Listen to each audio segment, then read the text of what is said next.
नमस्कार। देखिए आपके सामने यहाँ मैंने बोर्ड पर दो क्वेश्चन लिखे हैं।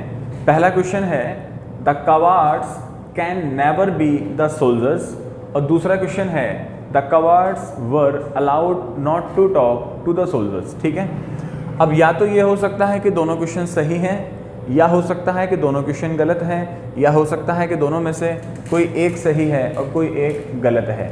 तो अगर आपको लगता है कि दोनों सही हैं और आप जानते हैं कि क्यों सही हैं, तो नो प्रॉब्लम, आप इस वीडियो को फिर देख के अपना समय ख़राब करने वाले हैं। और अगर आपको लगता है कि दोनों गलत हैं और आप जानते हैं कि क्यों गलत हैं, तो भी ये वीडियो आपके किसी काम की नहीं है। और अगर आप जानते हैं कि कोई एक सही है कोई एक गलत है और क्यों सही है क्यों गलत है ये भी आप जानते हो, तो फिर वीडियो आपके किसी काम की नहीं है। और अगर आप कंफ्यूज हैं कि हमें पता ही नहीं है कोई सा सही है क्यों गलत है, क्या उसका रीज़न है, तो आप मेरे संग जुड़ सकते हैं। मैं आज इन दो क्वेश्चन के बारे में आपको समझाऊंगा, यहाँ से बहुत कुछ सीखने वाले हैं। और आज की वीडियो का जो हमारा मोटिव है, अगस्त में एसएससी का एग्ज़ाम आने वाला है, उन बच्चों को मैंने टारगेट रखते हुए इस टॉपिक को लाया हूँ, क्योंकि इस टॉपिक से काफ़ी सारे क्वेश्चंस आते हैं। और जो एयरफोर्स के बच्चे हैं जो तैयारी कर रहे हैं, उनके लिए ये टॉपिक से काफ़ी सारे क्वेश्चंस आते हैं। तो आज की वीडियो का इस वाली वीडियो का जो टारगेट है, ये दो टाइप के बच्चे हैं, एसएससी वाले और एयरफोर्स वाले। ठीक है, हालांकि ग्रामर हर एग्ज़ाम में आती है और सेम होती है। ये टॉपिक ऐसा नहीं है कि सिर्फ एसएससी या एयरफोर्स में ही आने वाले हैं, हर एग्ज़ाम में आते हैं, ऐसा कुछ नहीं है। लेकिन इनकी वेटेज मेरे हिसाब से एसएससी एयरफोर्स में थोड़ी ज़्यादा रहती है। तो आज मैं इन दो क्वेश्चंस को डिस्कस करता हूँ। चलिए ठीक है, अब जो भी आप लोगों ने अपना आंसर सुन लिया, सोच लिया, समझ लिया, पढ़ लिया, और अगर कन्फ्यूज़न है तो उसको दूर कर लेते हैं। आइए, तो जो बच्चे मेरे संग जुड़ चुके हैं उनके बारे में बात करते हैं। तो एक बात समझिएगा, चूँकि मैं अलीगढ़ में रामघाट रोड पर हमारी जो ब्रांच HDFC बैंक के बराबर में है, वहाँ पे मैं ऑफलाइन पढ़ाता हूँ। तो जब कभी इस टाइप के क्वेश्चंस को मैं अपने बच्चों के संग ऑफलाइन वाली क्लास में डिस्कस करता हूँ, तो पहले वाले क्वेश्चन को पढ़ने के बाद जो बच्चे आंसर देते हैं वो क्या देते हैं, जो पहले वाले क्वेश्चन में बच्चे आंसर देते हैं वो कहते हैं कि यहाँ पर कवार्ड्स नहीं आना चाहिए, कवार्ड आना चाहिए। जो स्टूडेंट्स मुझको बोलते हैं वो ये कि कवार्ड्स नहीं आना चाहिए, कवार्ड आना चाहिए। ठीक है, और अगर आपका भी आंसर यही है कि कवार्ड्स नहीं होना चाहिए, कवार्ड आना चाहिए, तो मैं आपको बता दूं कि आप गलत हैं, ऐसा नहीं होगा। तो पहले मैं आपको पहले वाले के बारे में समझाता हूं कि जो बच्चों का एक आम कन्फ्यूजिंग आंसर या उनके संग प्रॉब्लम होती है, वो सोचते हैं कि यहाँ पे कवार्ड्स की जगह कवार्ड आना चाहिए, ऐसा नहीं होगा। और दूसरी बात, बच्चे दूसरे वाले क्वेश्चन के बारे में अगर बात करें तो मुझसे स्टूडेंट्स ये बोल देते हैं कि यहाँ पे नोट, यहाँ जो हमने लगाया है ये नोट यहाँ नहीं आना चाहिए, ये यहाँ पर आना चाहिए, the cowards were not allowed, ऐसा होना चाहिए। तो मैं वो बता दूं कि यहाँ पे नोट जो लगा हुआ है ये यहाँ पर सही है, और यहाँ पर कवार्ड्स जो लगा है यहाँ पर कवार्ड्स भी सही है। सेंटेंस में एरर किसी और जगह है, कोई और प्रॉब्लम है, ये नहीं है। तो पहले मैं आपको बारी बारी ये समझा दूं इस कवार्ड में और इस नोट में क्या डिफरेंस है, फिर इन क्वेश्चंस में एक्चुअली में एरर कहाँ है उसकी बात करेंगे। आइए समझते हैं। देखिए, आप एक चीज़ समझिए, एक टॉपिक होता है एडजेक्टिव्स, एडजेक्टिव। ठीक है, तो सबसे पहले हम लोग ये समझ लेते हैं कि एडजेक्टिव क्या होते हैं। एडजेक्टिव वे वर्ड्स होते हैं जो किसी नाउन के बारे में या किसी प्रोनाउन के बारे में कैसी भी इंफॉर्मेशन आपको देते हैं, कुछ भी इंफॉर्मेशन आपको देते हैं, उन वर्ड्स को हम लोग एडजेक्टिव कहते हैं। जैसे कि मैं अगर बोलूं ब्यूटीफुल, मैं अगर बोलूं पावरफुल, मैं अगर बोलूं नाइस, मैं अगर बोलूं ब्रेव, ठीक है, मैं और भी बहुत कुछ लिख सकता हूँ, बस समझने वाली बात चल रही है। तो ब्यूटीफुल, मान लीजिए हमने किसी गर्ल के लिए बोला वो लड़की ब्यूटीफुल है, तो उस लड़की के बारे में हमने एक इन्फॉर्मेशन दी, वो कैसी है, ब्यूटीफुल, तो ये क्या हो गया, एडजेक्टिव हो गया। हमने किसी मैन के लिए बोला कि वो मैन जो है पावरफुल है, तो उस मैन की हमने क्वालिटी क्या बताई कि वो पावरफुल है, तो पावरफुल क्या हो गया, एडजेक्टिव हो गया। हमने किसी घड़ी को देख के बोला ये घड़ी नाइस है, अच्छी है, तो अच्छी क्या है, उस घड़ी की एक क्वालिटी है, एक उस घड़ी के बारे में हमने इन्फॉर्मेशन दी कि वो अच्छी है, तो वो एडजेक्टिव हो गया। हमने कोई इंसान देखा, उस इंसान के बारे में हमने क्या बोला कि यह इंसान बहादुर है, तो उस इंसान की इन्फॉर्मेशन हमने क्या दी कि वो बहादुर है। तो किसी नाउन प्रोनाउन के बारे में कुछ भी इन्फॉर्मेशन अगर आप देते हैं तो वो सारे वर्ड्स हमारे एडजेक्टिव्स कहलाते हैं। अब एक बात समझिएगा, अगर हम किसी एडजेक्टिव में ly जोड़ दें, अगर किसी एडजेक्टिव में हम लोग ly जोड़ देते हैं तो जो हमको प्राप्त होती है चीज़ उसको हम लोग एडवर्ब बोलते हैं। किसी एडजेक्टिव में ly जोड़ने पर जो भी हमको प्राप्त होगा उसको हम लोग एडवर्ब बोलेंगे। तो आइए इन सभी वर्ड्स में एक बार जरा ly जोड़ कर देखते हैं हमें क्या मिलेगा। ब्यूटीफुल में ly जोड़ने पर क्या मिलेगा आपको, ब्यूटीफुली, ठीक है। पावरफुल में अगर आप एल जोड़ते हैं तो आपको क्या मिलेगा, पावरफुली। अगर आप नाइस में एल जोड़ते हैं तो आपको क्या मिलेगा, नाइसली। अगर आप ब्रेव में एल जोड़ते हैं तो आपको क्या मिलेगा, ब्रेवली, ठीक है। तो हमने ये देखा कि ब्यूटीफुल हमारा एडजेक्टिव था, ब्यूटीफुली एडवर्ब है, पावरफुल एडजेक्टिव था, पावरफुली एडवर्ब है, नाइस एडजेक्टिव था, नाइसली एडवर्ब है, ब्रेव एडजेक्टिव था, ब्रेवली एडवर्ब है। अब कुछ स्टूडेंट्स अपने दिमाग में ये बिठा लेते हैं या फिर कुछ टीचर्स द्वारा उनके दिमाग में ये बिठाल दिया जाता है कि वे शब्द जिनके आखिर में एल वाई आता है वे एडवर्ब होते हैं। या तो कभी कभी स्टूडेंट्स अपने दिमाग में इस वाली बात को बिठाल लेते हैं या कभी कभी कुछ टीचर्स द्वारा उनके दिमाग में इस वाली बात को बिठाल दिया जाता है कि वे शब्द जिनके आखिर में एल वाई आता है वे एडवर्ब होते हैं। तो हाँ, ये सही है कि जिन शब्दों के आखिर में एल वाई आता है वे एडवर्ब होते हैं, लेकिन ऐसा 100% नहीं है कि जिन शब्दों के आखिर में आता है वो सिर्फ एडवर्ब ही होंगे, ऐसा नहीं है। दोबारा मैं रिपीट कर रहा हूँ, जिन शब्दों के आखिर में एल वाई आता है वो सिर्फ एडवर्ब ही होंगे, ऐसा नहीं है। क्योंकि कुछ वर्ड्स अभी मैं आपको ऐसे भी बताने वाला हूँ जिनके आखिर में एल वाई आता है लेकिन वो एडवर्ब नहीं होंगे, वो कुछ और होंगे, मैं बताऊँगा आपको, ठीक है। तो यहाँ से हाँ इतना ज़रूर कह सकते हैं कि अगर किसी एडजेक्टिव में आपने एल वाई लगाया, अगर किसी एडजेक्टिव में आपने एल वाई लगाया तब वो 100% आपको एडवर्ब देगा, ये तो तय है, ये तो तय है। लेकिन एल वाई वाले वर्ड्स हमेशा एडवर्ब होते हैं ऐसा नहीं है, ठीक है। तो इस वाली बात को साइड में रखते हैं। अब एक बात आपको और समझानी है मुझे, आपको आइए मैं समझाता हूँ। एक वर्ड आपने सुन रखा होगा मैन, ये नाउन होता है। सिंपली मैन एक आदमी के लिए हम यूज करते हैं, मैन एक नाउन है, नो डाउट, सिंपल सा है। अगर मैं वर्ड यूज करूं फ्रेंड, ये भी एक नाउन है, सिंपल है ना। अगर मैं यूज करूं मान लीजिए डे, ये भी एक नाउन है। मंथ, ईयर, वीक लिख नहीं रहा हूं, तो ये सब क्या होते हैं, नाउन ही तो होते हैं। Man, friend, day, month, year, ये सारी चीज़ें क्या होती हैं, नाउन होते हैं, ठीक है। अच्छा, अब आपको मैं एक ऐसा वर्ड बताने वाला हूँ कि जो आपको लगेगा कि वो नाउन नहीं है, आपको शायद ऐसा लग सकता है, बट एक्चुअली वो वर्ड नाउन ही होगा। आप उसे एडजेक्टिव समझते हो, आप समझते हो कि वो वर्ड एडजेक्टिव होता है, लेकिन नहीं। अब जो मैं वर्ड लिखने वाला हूँ वो नाउन ही होगा, एडजेक्टिव नहीं होगा, और वो शब्द है माइजर। मोस्ट ऑफ द स्टूडेंट्स के दिमाग में ये चीज़ डाल दी जाती है या वो लोग गलती से सीख लेते हैं इसको, या गलती से सिखा दिया जाता है कि माइजर एडजेक्टिव है। डियर, ऐसा बिल्कुल नहीं है, माइजर एक नाउन है। माइजर तो छोड़ो, अगर मैं कॉवार्ड लिखूंगा ना तो कॉवार्ड भी नाउन ही होगा। कॉवार्ड के अलावा बहुत सारे वर्ड्स होते हैं, जैसे निगार्ड होता है, ये भी नाउन होता है, ठीक है। ये सभी वर्ड्स हमारे नाउन होते हैं। और दूसरी बात क्या है कि ये जो मैन है ये सिंगुलर है, फ्रेंड है सिंगुलर है, डे, भाई मैन का सिंगुलर मैन MEN हो गया, प्लूरल MEN, फ्रेंड का प्लूरल फ्रेंड्स, डे का डेज, मंथ का मंथ्स, ईयर का ईयर्स, माइजर का माइजर्स। जस्ट बता समझ लीजिए, माइजर सिंगुलर फॉर्म में है। ये सारी चीज़ें कैसी होंगी, ये सब आपकी नाउन है, ये सब आपके नाउन है। और किस फॉर्म में है, सभी सिंगुलर फॉर्म में है। और माइजर का प्लूरल होगा माइजर्स, कॉवर्ड का प्लूरल होगा कॉवर्ड्स, निगार्ड का प्लूरल होगा निगार्ड्स। तो कॉवर्ड सिंगुलर फॉर्म में है और कॉवार्ड्स प्लूरल फॉर्म में है। तो यहाँ जो मैंने कॉवार्ड्स लिखा है, तो पहले तो आप अपने दिमाग में डाल लीजिए, ये कॉवार्ड्स एक नाउन है। जिन बच्चों का आंसर ये था कि वो कॉवार्ड में से एस हटा देते हैं, जब उनसे पूछी जाती है कि उन्होंने एस क्यों हटाया, तो वो लोग जवाब देते हैं कि कॉवार्ड जो होता है एडजेक्टिव होता है, एडजेक्टिव का प्लूरल नहीं बनता है, इसलिए हमने कॉवार्ड में से एस हटा दिया।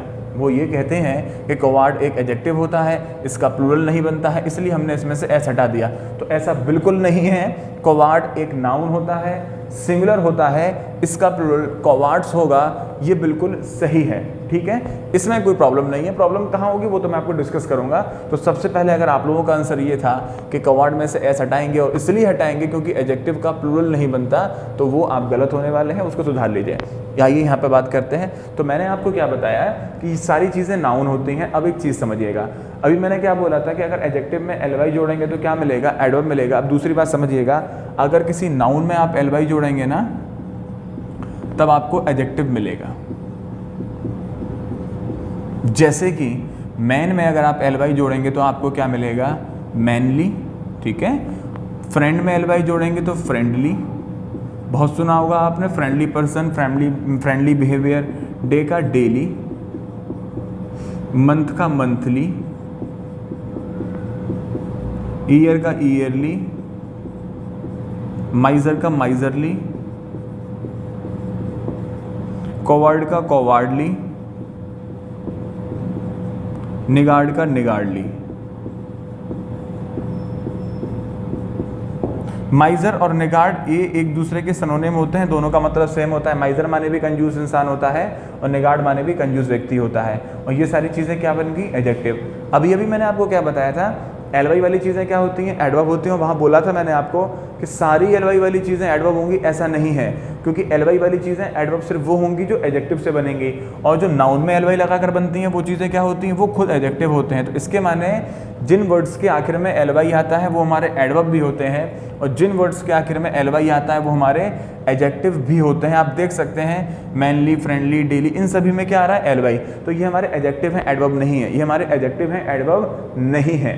तो एलवाई वाली चीज़ें एडजेक्टिव भी होती हैं, एडवर्ब भी होती हैं। डिफरेंस क्या है इनमें, जो एडजेक्टिव में एलवाई लगाकर बनेंगी वो एडवर्ब होती हैं, और जो नाउन में एलवाई लगाकर बनेंगी वो आपकी एडजेक्टिव होती हैं। इनको आप ऐसे समझ सकते हो, जैसे कि मैं अगर एक वर्ड यूज़ करूं पर्सन, फ्रेंडली के बाद अगर मैं लिख देता हूं पर्सन, तो फ्रेंडली पर्सन माने क्या हो जाएगा, इस पर्सन की ये इन्फॉर्मेशन दे रहे हैं हम आपको कि ये पर्सन फ्रेंडली है, लोगों से दोस्तों की तरह बात करता है, दोस्ताना व्यवहार है उसका। तो ये पर्सन नाउन है, इसकी विशेषता किसने बताई, फ्रेंडली ने। फ्रेंडली क्या होगा, एडजेक्टिव। मैं यहाँ पे लिख दूँ, मान लो वुमेन, एक महिला है, वो महिला कैसी है, मैनली है, माने उस महिला की आदत कैसी है, आदमियों के जैसी। तो मैनली इस वुमेन की विशेषता है, उसका एडजेक्टिव है।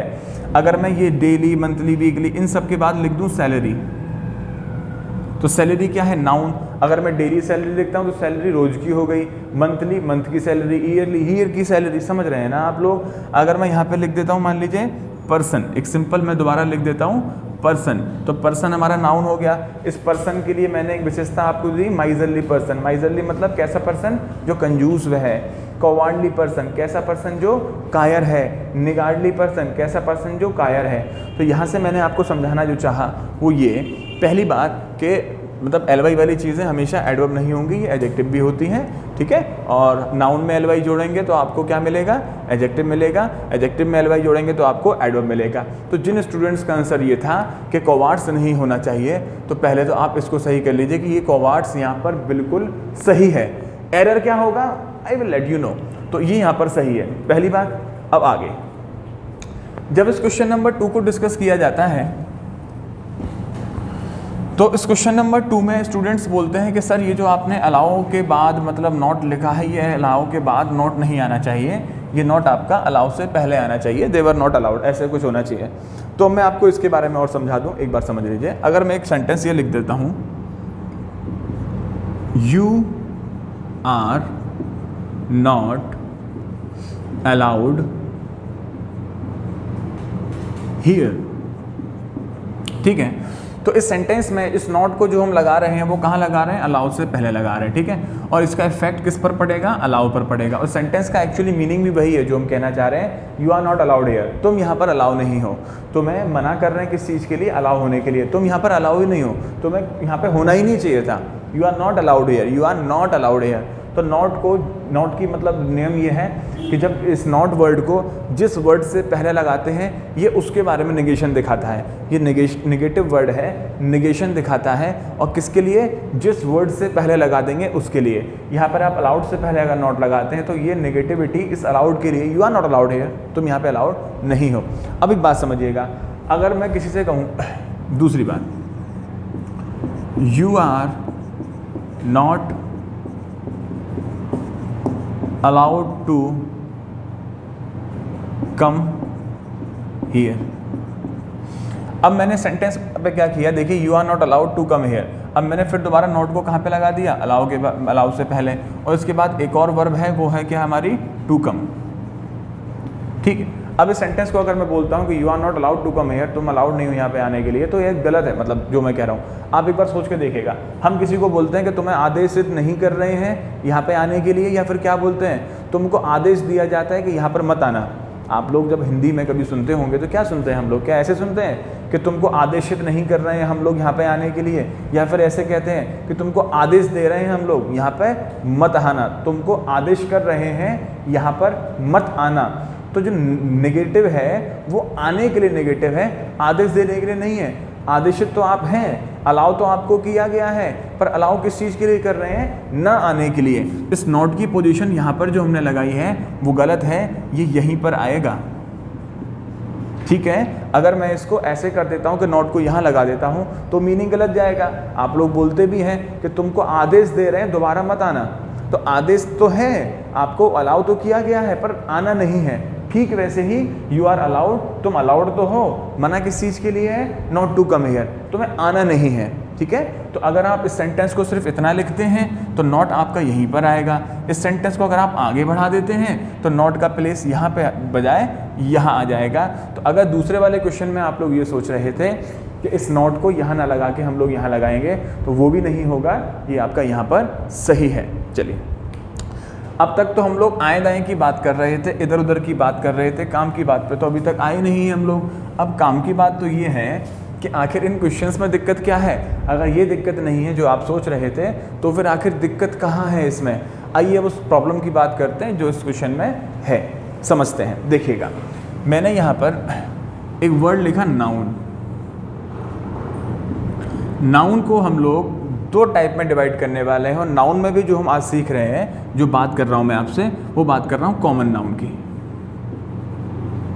कॉमन नाउन, ठीक है। और कॉमन नाउन्स को दो पार्ट में डिवाइड किया जाता है। कॉमन नाउन्स या तो हमारे एक होते हैं तो उनको हम लोग कहते हैं सिंगुलर, ठीक है। और अगर कॉमन नाउन्स एक से ज़्यादा होते हैं तो उनको कहा जाता है प्लूरल। अगर कॉमन नाउन एक है तो वो सिंगुलर कहलाएगा, और अगर वो एक से ज़्यादा है तो वो प्लूरल कहलाएगा। As we all know, boy singular है, बॉयज़ प्लूरल है, गर्ल सिंगुलर है, गर्ल्स प्लूरल है, पेन सिंगुलर है, पेन्स प्लूरल है। कुछ नाउन ऐसे होते हैं उनमें एस या ई एस लग के प्लूरल बन जाता है, जैसे कि कवार्ड, कवार्ड का प्लूरल एस लग के बना। कुछ ऐसे होते हैं उनमें ई एस लगता है, जैसे कि मैंगो का मैंगोज। कुछ ऐसे होते हैं उनकी स्पेलिंग चेंज हो जाती है, एम ए एन का एम ई एन, ठीक है। बहुत सारी बातें हैं, वो हम नाउन में सीखेंगे। तो मुझे जो आपको सिखाना है मैं उस पॉइंट पे आता हूँ। तो मैंने ये वाली बात यहाँ पे लिख दी। अब एक बात और समझिएगा, आर्टिकल्स की अगर बात करें तो आर्टिकल एक चैप्टर जो होता है उसमें दो बातें होती हैं। एक तो होता है हमारा ए, और एक होता है एन, और एक होता है दा, ठीक है। अगर हम लोग आर्टिकल ए एन की बात करें तो आर्टिकल ए एन का प्रयोग उन नाउन्स के लिए किया जाता है। सुनिएगा, आर्टिकल ए एन का प्रयोग उन नाउन्स के लिए किया जाता है जो नाउन हमारे इंडेफिनिट हों। यही सुना है ना आपने, इसलिए आर्टिकल ए एन को इंडेफिनिट आर्टिकल कहा जाता है। मैं रिपीट कर रहा हूँ, आर्टिकल ए एन का प्रयोग उन नाउन्स के लिए किया जाता है जो नाउन हमारे इंडेफिनिट हो, इसलिए आर्टिकल ए एन को इंडेफिनिट आर्टिकल कहा जाता है। इंडेफिनिट को और भी कई शब्दों से पुकार सकते हैं। आप कॉमन भी कह सकते हैं, आप जनरल भी कह सकते हैं, ठीक है। माने कि आर्टिकल ए एन का प्रयोग उन नाउन्स के लिए किया जाता है जो नाउन हमारे इंडेफिनिट हो, या कॉमन हो, या जनरल हो। माने कोई स्पेसिफिक ना हो, कोई विशेष ना हो, एवं वाली बात करेंगे, ठीक है। अब दूसरी बात, आर्टिकल दा का प्रयोग उन नाउन्स के लिए किया जाता है जो नाउन हमारे डेफिनिट हो। आर्टिकल दा का प्रयोग उन नाउन्स के लिए किया जाता है जो नाउन हमारे डेफिनिट हो, इसलिए आर्टिकल दा को डेफिनिट आर्टिकल कहा जाता है। इसलिए आर्टिकल दा को डेफिनिट आर्टिकल कहा जाता है। डेफिनिट को भी कई नाम से पुकार सकते हैं। डेफिनिट हो गया, स्पेसिफिक हो गया, है ना, पार्टिकुलर हो गया। समझ पा रहे हैं आप, ठीक है। तो हमने कहा कि जब कि नाउन हमारा कॉमन, जनरल, इंडेफिनिट कुछ हुआ तो उसके लिए हम लोग ए एन का प्रयोग कर लेंगे, और अगर कोई नाउन हमारा डेफिनिट हुआ तो उसके लिए हम लोग दा का यूज़ कर लेंगे। अब इस वाली बात को इसके ऊपर अप्लाई करें, माने कि अब समझिएगा, जब कभी मुझको कोई नाउन डेफिनिट हो, पहले इंडेफिनिट की बात करते हैं। अगर कोई नाउन हमारा इंडेफिनिट है, ठीक है, इंडेफिनिट है या कॉमन है या वो जनरल है, उसके लिए हम लोग यूज़ करना चाहते, और वो नाउन हमारा कैसा है, सिंगुलर है, उसके लिए हम यूज़ करना चाहते हैं ए, एन या दा। अगर कोई नाउन हमारा सिंगुलर है और सिंगुलर में भी सिंगुलर तो है लेकिन उस सिंगुलर नाउन का यूज़ हम लोग कॉमन सेंस में कर रहे हैं, इंडेफिनिटी में कर रहे हैं, जनरल बात को दिखाने के लिए कर रहे हैं, और उसमें अगर हम लोग इन आर्टिकल्स का यूज़ करना चाहते हैं, ठीक है, तो उस सेंस में आप ए का भी यूज़ कर सकते हैं, आप एन का भी यूज़ कर सकते हैं, आप दा का भी यूज़ कर सकते हैं, तीनों कर सकते हैं। उसी बात को आगे बढ़ाएं। अगर कोई प्लूरल नाउन हमारा कॉमन है, इंडेफिनिट है या जनरल है और उसमें हम लोग आर्टिकल को यूज़ करना चाहते हैं, माने ए को या एन को या दा को यूज़ करना चाहते हैं, तो इसमें अब आप सोच के देखिएगा, ए एन माने होता है एक। अब कोई नाउन हमारा सिंगुलर है तभी तो उसके पहले आप ए एन लगा पाएंगे। जब कोई नाउन हमारा प्लूरल है तो क्या उसमें ए एन आना चाहिए? नहीं। अब ऐसे में आप ना तो ए का यूज़ कर सकते ना एन का यूज़ कर सकते। और दूसरी बात, अगर कोई नाउन हमारा प्लूरल है और उसका यूज़ जनरल तरीके से, इंडेफिनिट तरीके से हो रहा है, तो वहाँ पे आप दा का भी यूज़ नहीं कर सकते। दा का भी यूज़ नहीं कर सकते। कब नहीं कर सकते? अगर उस प्लूरल नाउन का प्रयोग हम लोग इंडेफिनिट, कॉमन या जनरल तरीके से कर रहे हैं तब। अब दूसरी बात, अगर कोई नाउन हमारा डेफिनिट है जिसको हम लोग मतलब स्पेसिफिक भी बोल सकते हैं या जिसको हम लोग पार्टिकुलर भी बोल सकते हैं, और उस नाउन के लिए हम सिंगुलर नाउन है और सिंगुलर नाउन हमारा स्पेसिफिक है, डेफिनिट है या फिर मतलब पर्टिकुलर है, और हम ए का या एन का या दा का प्रयोग करना चाहते हैं। अगर वो नाउन सिंगुलर है तो और डेफिनिट है तो उसमें आप ए का भी यूज़ कर सकते हैं, एन का भी यूज़ कर सकते हैं, आप दा का भी यूज़ कर सकते हैं। सिंगुलर होने पर ए एन दा सब का यूज़ कर सकते हैं। लेकिन अगर वही आपका प्लूरल नाउन है और वो प्लूरल नाउन आपका डेफिनिट, स्पेसिफिक या पर्टिकुलर है, उसमें आप आर्टिकल यूज़ करना चाहते हैं ए या एन या दा, ठीक है, तो अब फिर से वही वाली बात आ गई। अब कोई नाउन आपका डेफिनेट सही चाहे कुछ भी सही, अगर वो प्लूरल है, डेफिनेट चाहिए कुछ भी सही, इंडेफिनेट सही, अगर वो प्लूरल है तो प्लूरल के लिए ए एन तो अब भी नहीं आने का, ठीक है, ए एन तो आप अब भी नहीं लगाने वाले।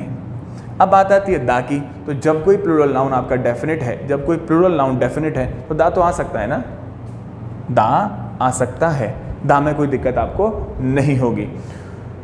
मैं रिपीट करता हूँ सारी बातों को। वैसे तो आप लोग नोट्स बना रहे होंगे, जिस तरीके से मैं लिख रहा हूँ आप लोगों ने स्क्रीनशॉट ले लिया होगा, नोट्स बना लिए होंगे। मैं फिर एक बार समझाता हूँ, फिर कुछ एग्जाम्पल से आपको और समझाऊंगा। समझिए, जब कोई नाउन सिंगुलर है, ठीक है, और उसमें हम लोग ए एन दा का प्रयोग करना चाहते हैं, अभी तक हमें ये नहीं पता कि वो नाउन जो सिंगुलर है वो इंडेफिनिट है या डेफिनिट है। तो अगर वो सिंगुलर नाउन इंडेफिनिट है तो उससे पहले आप ए भी लगा सकते हो, एन भी लगा सकते हो, दा भी लगा सकते हो। एग्जाम्पल देके दिखाऊंगा मैं भी आपको। और वो नाउन हमारा सिंगुलर है और अगर डेफिनिट है तो उसके पहले, सिंगुलर है और डेफिनिट है तो भी उसके पहले ए एन दा कुछ भी लगा सकते हैं, ठीक। अब दूसरी बात, अगर कोई नाउन हमारा प्लूरल है और इंडेफिनिट है, तो प्लूरल है तो पहली बात तो तय है कि उससे पहले ए या एन नहीं आने वाला, क्योंकि प्लूरल चीज़ों से पहले ए एन नहीं आता। और अगर वो कॉमन है, और अगर वो प्लूरल नाउन कॉमन है तो उससे पहले दा भी नहीं आने वाला, ठीक है। और अगर वही हमारा प्लूरल नाउन स्पेसिफिक है, डेफिनिट है, तो ए एन तो फिर भी नहीं आने वाला, क्योंकि प्लूरल चीज़ों से पहले ए एन नहीं आता। हाँ, दा आ जाएगा, दा आ जाएगा। अगर वो डेफिनिट है तो उससे पहले दा लगा सकते हैं। दा बोलते हैं या दी बोलते हैं वो एक बात की बात है। कॉन्सोनेंट है तो दा बोल देंगे और वोवल साउंड है तो दी बोल देंगे। खैर, तो ये वाली बातें आपने समझी। इसके ऊपर मैं कुछ एग्जाम्पल से आपको और समझाता हूँ, तो उसके लिए मैं इतना वाला हिस्सा हटा देता हूँ जिससे कि मैं आपको कुछ एग्जाम्पल देके समझा पाऊँ। आइए एक एग्जाम्पल देखिएगा। एक मैंने यहाँ पर एग्जाम्पल लिखा, गिव मी ए पेन, ठीक है। तो इस वाले सेंटेंस में जो पेन है वो एक सिंगुलर नाउन है, जैसे कि आपने देखा कैसा नाउन है, सिंगुलर है, ठीक है। और इससे पहले हम लोग ए लगा रहे हैं, क्योंकि पेन की साउंड पा है तो पा से, पा के लिए ए आएगा, एन तो आएगा नहीं। अब ए लगाने का मतलब क्या है कि ये पेन हमारा इंडेफिनिट है, मुझे एक पेन दो, कोई भी पेन, आपके हाथ में जो लग रहा है वो वाला पेन दे दो, आपके पड़ोसी के हाथ में लग रहा है वो दे दो, आपके बैग में रखा है वो दे दो, पड़ोसी के बैग में रखा है वो दे दो, कोई भी पेन, एनी पेन, क्योंकि वो पेन हमारा इंडेफिनिट है और इंडेफिनिट से पहले ए एन तो आता है सिंगुलर होने पे, वो मैंने लगा दिया। अब अगर डेफिनेट हो तो समझना, अगर मैं इस एग्जाम्पल को ऐसे लिख दूं, गिव मी द पेन, ये फिर से आप देख पाएंगे कि पेन हमारा कैसा है, सिंगुलर है। ऊपर वाले में पेन से पहले ए लगाने का मतलब क्या था कि वो हमारा इंडेफिनिट है, और नीचे वाले में पेन से पहले दा लगाने का मतलब क्या है कि वो हमारा डेफिनिट है। अब गिव मी द पेन का मतलब ये हो जाएगा मुझे वो पेन दे दो, मुझे वो पेन दे दो। कौन सा पेन? इसका मतलब मैं तो जानता हूँ कौन से पेन को मांग रहा हूँ और आप भी जानते हैं कौन से पेन को मांग रहे हैं। तो दा लगाने का मतलब है कोई ऐसे पेन के बारे में बात कर रहे हैं हम लोग जहाँ पर बोलने वाला भी जानता है और सुनने वाला भी जानता है कि किस पेन के बारे में बात चल रही है। तो a thing that is similar in form, और हम उससे पहले अगर दा लगा देते हैं तो इसके माने स्पीकर और लिसनर, जब दोनों किसी चीज़ के बारे में जानते हैं तो उस नाउन को हम लोग डेफिनेट बोलते हैं, और जहाँ पर स्पीकर या लिसनर में से कोई एक जानता है दोनों नहीं जानते, वहाँ पर उस नाउन को हम लोग इनडेफिनेट बोलते हैं। यहाँ इस पेन से दा लगाने का, पेन से पहले दा लगाने का मतलब है कि मैं बोलने वाला भी जानता है कौन सा पेन है और सुनने वाला भी जानता है। खैर मुझे तो अपनी बात से सेटिस्फाई आपको करना था, वो ये थी कि अगर सिंगुलर नाउन हमारा डेफिनेट है तो उससे पहले हम लोग एन तो आता ही है वो लगाया, इनडेफिनेट है तो, और अगर सिंगुलर नाउन हमारा डेफिनेट है तो उससे पहले दा आता, वाली बात समझ में आई। अब कुछ एग्जाम्पल मैं आपको और देने वाला हूँ जो आप समझिएगा। मैं अगर आपको तीसरा एग्जाम्पल लिखता हूँ, जैसे कि the dog is a faithful animal, the dog is a faithful animal. अब आप एक बात सोचिएगा, यहाँ पर मैंने डॉग से पहले दा लगाया है, यहाँ पर मैंने डॉग से पहले दा लगाया है, और डॉग हमारा कैसा नाउन है, सिंगुलर है ना। डॉग कैसा नाउन है, सिंगुलर ही तो है। अब आप ये सोचो, क्या ये डॉग हमारा डेफिनेट है? क्या हम किसी स्पेसिफिक कुत्ते की बात कर रहे हैं? भाई ये डॉग जो है हमारा, क्या वो डेफिनेट है? क्या हम किसी विशेष कुत्ते की बात कर रहे हैं? नहीं, ऐसा नहीं है। डॉग फेथफुल एनिमल होता है। कौन सा डॉग, कैसा डॉग? ऑलमोस्ट सभी डॉग, ऑलमोस्ट सभी डॉग। हम लोग यहाँ पर इस डॉग की बात कर रहे हैं, लेकिन ये डॉग हमारा, उससे पहले दा लगा रहे हैं, उससे पहले दा लगा रहे हैं। और दिमाग में रखिए, दा का प्रयोग हम लोग इंडेफिनिट सेंस में भी करते हैं, और यहाँ पर दा का प्रयोग इंडेफिनिट सेंस में ही हो रहा है, डेफिनेट नहीं है। हम किसी एक विशेष कुत्ते की बात नहीं कर रहे कि ये कुत्ता वफादार है, बाकी सब जो है वफादार नहीं होते। नहीं, लगभग सारे कुत्ते वफादार होते हैं। तो यहाँ पे ये डॉग हमारा सिंगुलर भी है, और सिंगुलर होने के साथ साथ इस ये जो नाउन है हमारा कॉमन भी है, इंडेफिनिट है, जनरल है। ठीक है, एक और एग्जाम्पल से मैं आपको समझाता हूँ, आपने बहुत सुना होगा, the pen is mightier than the sword. देखिए यहाँ पे पेन हमारा कैसा है, सिंगुलर है, और सोर्ड कैसा है, तलवार, वो भी सिंगुलर है, सिंगुलर है। ठीक है, सिंगुलर है क्या, और इन दोनों से पहले मैं दा भी लगा रहा हूँ, सोच के देखिएगा, और इन दोनों से पहले मैं दा भी लगा रहा हूँ, क्या ये डेफिनेट है? नहीं तो ये कोई सभी पेन की, मतलब ये बात चल रही है कॉमन तरीके से कि जो कलम है उसमें तलवार से ज़्यादा ताकत होती है, कलम में तलवार से ज़्यादा ताकत होती है। तो मैं किसी विशेष पेन की बात नहीं कर रहा हूँ कि यही वाला पेन उस तलवार से ज़्यादा ताकतवर है ना, लगभग कोई भी कलम हो, कलम में तलवार से ताकत ज़्यादा होती है, ये कहावत भी है। तो यहाँ पे हम लोग इस सिंगुलर नाउन को कॉमन तरीके से ट्रीट कर रहे हैं, इंडेफिनिट तरीके से ट्रीट कर रहे हैं, जनरल तरीके से ट्रीट कर रहे हैं, और उससे पहले दा लगा रहे हैं। ऐसे सॉर्ड को कॉमन, इंडेफिनिट, जनरल तरीके से ट्रीट कर रहे हैं और उससे पहले दा लगा रहे हैं। क्लियर हुआ? तो मैं अभी तक आपको सिंगुलर के ऊपर एग्जाम्पल्स दे रहा था। अब जरा एक दो प्लूरल के ऊपर बात कर लेते हैं, शायद मैं आपको समझा पाऊँ, है ना। तो मैं इन एग्जाम्पल्स को यहाँ से हटाता हूँ, तो जो बात समझ में ना आए आप बाद में अपने दोबारा वीडियो में देख लेना, अपना संग के संग लिखते हुए रखिए। और अगर कोई प्रॉब्लम आपको होती है तो कमेंट में आप कमेंट कर देना। मेरा वैसे नंबर भी आपको डिस्क्रिप्शन में मिल जाएगा, आप मुझे व्हाट्सअप से भी कॉल कर सकते हैं, मतलब कॉन्टैक्ट कर सकते हैं, और डायरेक्ट फ़ोन करके भी कॉन्टैक्ट कर सकते हैं। मैं 2-3 एग्जाम्पल आपको और दिखाता हूँ। देखिए मैंने एक एग्जाम्पल लिखा, 4 लिखे थे, 5वां लिखता हूँ। मैंने एक 5वां एग्जाम्पल लिखा, the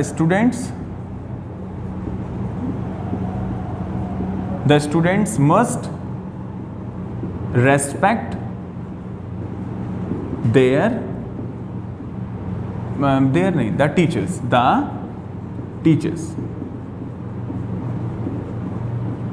the students must respect the teachers. ठीक है, अब यहां पर स्टूडेंट्स नाउन कैसा है, प्लूरल,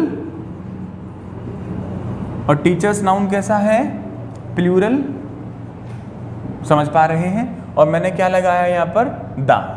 अब बस आप ये सोचो कि स्टूडेंट्स हमारे कॉमन है, इंडेफिनिट है, जनरल है, या फिर स्पेसिफिक है, डेफिनिट है, पर्टिकुलर है। ठीक वैसे ही टीचर्स हमारे डेफिनिट हैं या इंडेफिनिट है, कॉमन है या स्पेसिफिक है, आपको ये सोचना है। तो यहाँ पर कह रहे हैं कि स्टूडेंट्स को टीचर्स की रेस्पेक्ट करनी चाहिए। क्या हम कुछ ही स्टूडेंट की बात कर रहे हैं कि यही स्टूडेंट रेस्पेक्ट करेंगे, बाकी नहीं करेंगे हैं? और हम जिन टीचर की बात कर रहे हैं वो कुछ टीचर की बात कर रहे हैं क्या? ये कुछ स्टूडेंट हैं, स्पेसिफिक डेफिनिट हैं, यही डेफिनिट स्टूडेंट इनडेफिनिट टीचर की रेस्पेक्ट करेंगे और बाकी किसी टीचर की नहीं करेंगे। ऐसा है क्या? नहीं, ऐसा नहीं है। हम बात कर रहे हैं जितने भी विद्यार्थी हैं, जो सीखने वाले लोग हैं, इनफैक्ट मी, आई, ठीक है। अगर मेरी बात करें, अगर मैं सीख रहा हूँ, किसी से भी सीख रहा हूँ, किसी से भी सीख रहा हूँ, तो मैं एक स्टूडेंट कहलाऊंगा और मैं जिससे सीख रहा हूँ वो मेरे लिए टीचर होगा।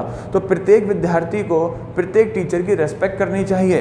तो यहाँ पर जो हम स्टूडेंट की बात कर रहे हैं, कोई एक स्पेसिफिक नहीं है, जनरल है, जिसको हम लोग कॉमन भी कह सकते हैं, ठीक है।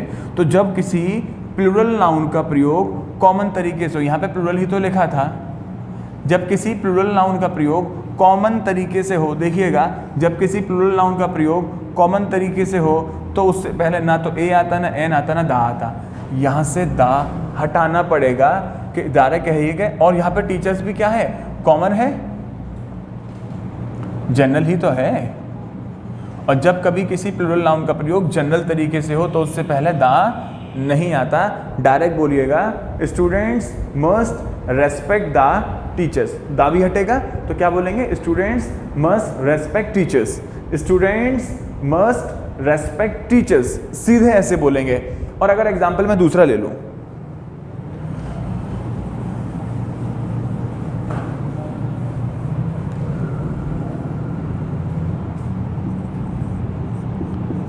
The students completed the work given by the teachers। ठीक है, ये सेंटेंस हमारा पास्ट का है, कंप्लीटेड मैंने लगाया कि स्टूडेंट्स ने वो काम कंप्लीट कर लिया जो उनके टीचर्स ने दिया था। अब यहाँ पर स्टूडेंट्स हमारा कैसा नाउन है, प्लूरल नाउन है, और टीचर्स हमारा कैसा नाउन है, प्लूरल नाउन है। अब आपको ये देखना है कि ये स्टूडेंट्स सभी स्टूडेंट्स की बात चल रही है और वो टीचर सभी टीचर की बात चल रही है, या फिर कुछ स्पेसिफिक, कुछ हमारे डेफिनेट स्टूडेंट्स हैं, उन डेफिनेट स्टूडेंट्स ने वो टीचर्स का काम पूरा कर लिया और वो डेफिनेट टीचर्स हैं। एग्जैक्टली यहाँ पर ऐसा ही है कि जिन स्टूडेंट्स की बात कर रहे हैं कि स्टूडेंट्स ने काम कर लिया, तो वो ऐसा नहीं कि दुनिया भर के सारे विद्यार्थियों ने काम कर लिया। जिनकी बात कर रहे हैं स्पेसिफिक हैं, डेफिनेट हैं, वो डेफिनेट हैं। जिन स्टूडेंट्स की हम लोग बात कर रहे हैं जो डेफिनेट हैं, स्पेसिफिक हैं हमारे, उनकी बात कर रहे हैं, ठीक है। और जब कोई प्लूरल नाउन, मैंने इसके ऊपर क्या लिखा था, प्लूरल नाउन, कोई प्लूरल नाउन अगर स्पेसिफिक, डेफिनेट ऐसा कुछ होता है तो उससे पहले दा का यूज़ होगा। तो यहाँ पे आपको दा जो लिखा गया है वो सही लिखा गया है। और ऐसा नहीं कि दुनिया भर के सारे टीचर्स का काम पूरा कर लिया, जो उनके टीचर्स थे, जिन टीचर्स ने उन्हें काम दिया था, उनका काम पूरा कर लिया। तो यहाँ पर ये टीचर्स भी हमारे स्पेसिफिक होंगे, डेफिनेट होंगे, ठीक है, उनकी बात कर रहे हैं। और प्लूरल नाउन जब स्पेसिफिक होता है तो उसके लिए भी दा का यूज़ हम लोग करते हैं। अब फाइनली इन दो क्वेश्चंस पर आ जाते हैं। तो मैंने क्या बोला, कॉवार्ड्स जो है वो कभी नहीं बन सकते सिपाही। तो सोल्जर्स कैसा है, प्लूरल, और कॉवार्ड्स कैसा है, प्लूरल। यहां पर सेंटेंस नंबर 1 में क्या मैं कुछ ही कायर लोगों की बात कर रहा हूं और कुछ ही सिपाहियों की बात कर रहा हूं, या सभी कायर लोगों की बात कर रहा हूं, सभी सिपाहियों की बात कर रहा हूं? सोच के देखिए, यहां पर सभी को रिप्रेजेंट किया गया है। कॉमन तरीके से बात कर रहे हैं कि जितने भी कायर हैं, अगर कोई कायर है तो वो सिपाही कैसे बनेगा, क्योंकि सिपाही का काम तो लड़ने का होता है, और जब कायर है तो वो लड़ेगा कैसे। माने अगर कोई कायर है, कोई भी दुनिया भर में कहीं भी कोई भी कैसा भी कायर हो, तो वो कभी सिपाही नहीं बन सकता, कोई कायर सिपाही नहीं बन सकता, ठीक है। तो यहाँ पर कॉवर्ड्स का जिक्र सभी के लिए हो रहा है, कॉमन तरीके से हो रहा है। अगर कभी किसी प्लूरल नाउन का प्रयोग कॉमन तरीके से हो तो हमने क्या देखा, उससे पहले दा नहीं आता, और सिपाही का प्रयोग भी कॉमन तरीके से हो रहा है। अगर किसी प्लूरल नाउन का प्रयोग कॉमन तरीके से हो तो उससे पहले भी दा नहीं आता। तो सेंटेंस नंबर पहला वाला गलत था। क्यों गलत था वो मैंने आपको समझाया सारा काम करके, दूसरे वाले में कॉवर्ड्स अलाउ नहीं थे बात करने के लिए सिपाहियों से। तो ये ऐसा नहीं कि दुनिया भर के सारे कायरों को रोक दिया गया, सिपाहियों से, सारे सिपाहियों से बात मत करना, नहीं नहीं। अगर मान लो मैं कायर हूँ और सामने कोई सिपाही है तो वो सेंटेंस उस कायर के लिए, उस सिपाही के लिए बोला गया होगा, लेकिन मेरे लिए तो नहीं है, ये मुझसे तो नहीं कह रहे, उन कायरों की बात कर रहे थे जिनको यहाँ पे डेफिनेट बनाया गया है। तो ये नाउन हमारे प्लूरल हैं, सोल्जर्स और कॉवर्ड्स प्लूरल हैं, लेकिन ये स्पेसिफिक हैं, ये डेफिनेट हैं। डेफिनेट है तो खूब दा लगाओ, अगर कोई प्लूरल नाउन डेफिनेट है तो उससे पहले दा लगेगा, वो मैंने लगाया। अगर प्लूरल नाउन हमारा डेफिनेट है, स्पेसिफिक है, तो उससे पहले खूब दा लगाओ, ठीक है। तो मुझे आपको आज की वीडियो में ऐसे छोटे से कंसेप्ट आपको पढ़ाने थे। ये आज की क्लास वैसे स्पेसिफिक रूप से मैंने उन एसएससी वाले बच्चों के लिए बनाई है। अब जैसे ही लॉकडाउन खुलेगा तो हम लोग उनको अपने यहाँ बुला के पढ़वाएंगे, ठीक है, जब तक वो अपना यहाँ से पढ़ सकते हैं, या हमारा जो अपना यूट्यूब के अलावा हमारी लाइव क्लासेस हमारे ऐप पर चलती हैं, वहाँ पढ़ सकते हैं। तो वो हमसे कांटेक्ट कर लें और वो लाइव क्लास कैसे ली जाएंगी, ठीक है। और बाकी तो ये टॉपिक ऐसा है, हर एग्ज़ाम में आता है।